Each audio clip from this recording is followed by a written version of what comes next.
the crisis itself does not mean that it's going to lead by itself to such a raising of the level of consciousness so that people could start questioning everything and even the very system, rather than just trying to find out ways in which within the present system some improvements could be made, some reforms. And of course we know what happened in history in the mid-30s and so on. There were a similar crisis, and instead in some countries you had the rise of National Socialism, fascism and so on.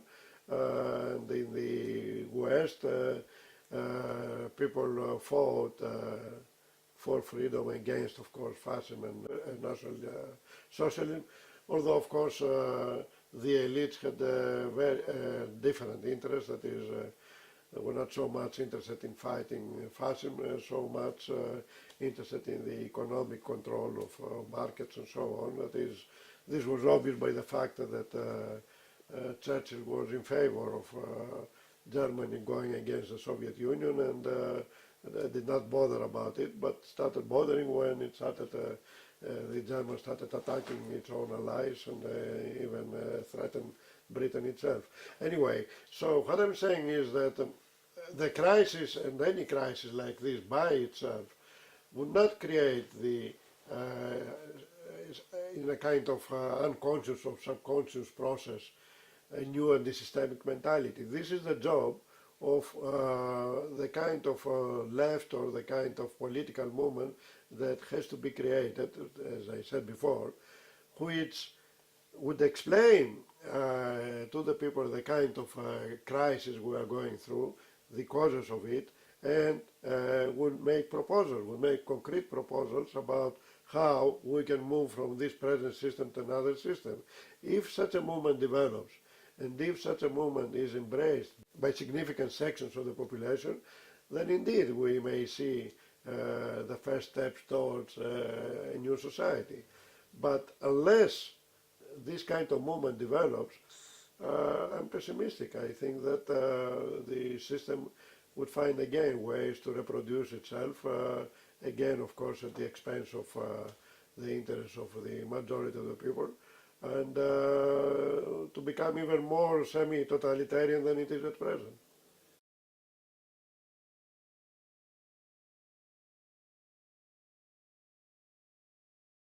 Today, for any kind of revolutionary change to take place, it has to become hegemonic, the new and the systemic consciousness, before the revolution rather than after. And that's why I believe that crucial importance to this transitional strategy is played by the creation of new institutions outside the market economy and outside the representative democracy. That is, by creating institutions where people themselves, workers, etc., control their own factories and their own offices, and also people in the neighborhoods control their political affairs in neighborhood assemblies and so on. I think that this is the kind of movement that could move us to a new anti-systemic mentality and a new kind of revolutionary change. If we start creating such institutions of direct democracy from below, which institutions then would be the sperms, if you like, of the new society. Once people start living in such institutions or within such institutions, I think that it will be relatively easy to understand that this is the way forward, why we should let our lives to be determined by other people rather than by ourselves. Now, etiquette violence, I think that if you're talking about popular violence, if you're talking, in other words, about the popular resistance to a systemic violence, then I don't call it even violence. It is a kind of counter-violence, a popular counter-violence, which is a natural reaction, of course, to the systemic violence. But if you are calling about organizations which use violence in order to persuade people to being involved in anti-systemic movements and so on, I don't think that they are effective, and this has been proved historically anyway. They are not effective because they always remain marginalized. They do not connect, in other words, with the broad mass of people, and they are bound not to be able to connect with the broad mass of people because of the military organization they have to have. And therefore, at some stage they would be smashed and, by the state. And I don't expect that anyway this kind of action would create the ability of self-management, because especially, for example, in Greece and also in other countries where we had such urban guerrilla movements, etc. Instead of trying yourself to be involved in your own area of activity, either you are a teacher or a worker or whatever, trying your own area of activity to create conditions of self-management, of direct democracy, you expect some other people to fight a good fight against the elites and so on, and you simply applaud or not with their actions. But this is not the way forward, of course.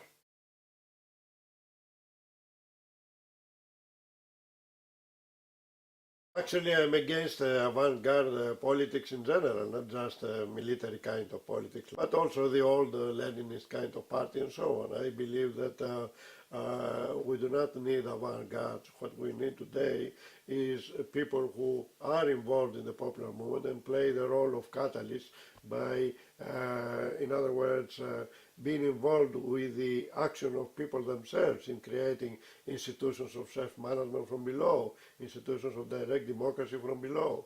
This is what we need, I think, because otherwise if you create the kind of avant-garde movements as before, then we are going to have the same fate as before. In other words, this creates a kind of new elites which then take power, and the same process is repeated with different presentation.